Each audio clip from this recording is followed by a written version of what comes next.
Hello everyone, today we are going to learn basic SketchUp tutorials how to use text.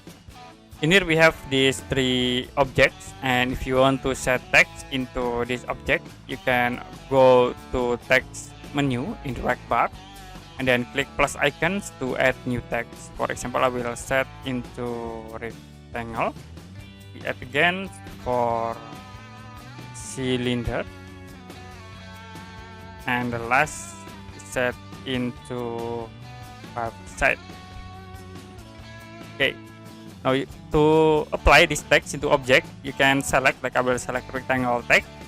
Now click at these icons to text, and then you can click the rectangle object. You can press button, and then we select on cylinder, use this text, and then select the cylinder object, and the last select this text. Use this text tools and select this object. So if you hide, it will be automatically only hide the cylinder and the rectangle. To show again, you can click at this option. Okay, that's it for basic SketchUp tutorials how to use text. And if you have any question about this tutorial, you can comment below this video.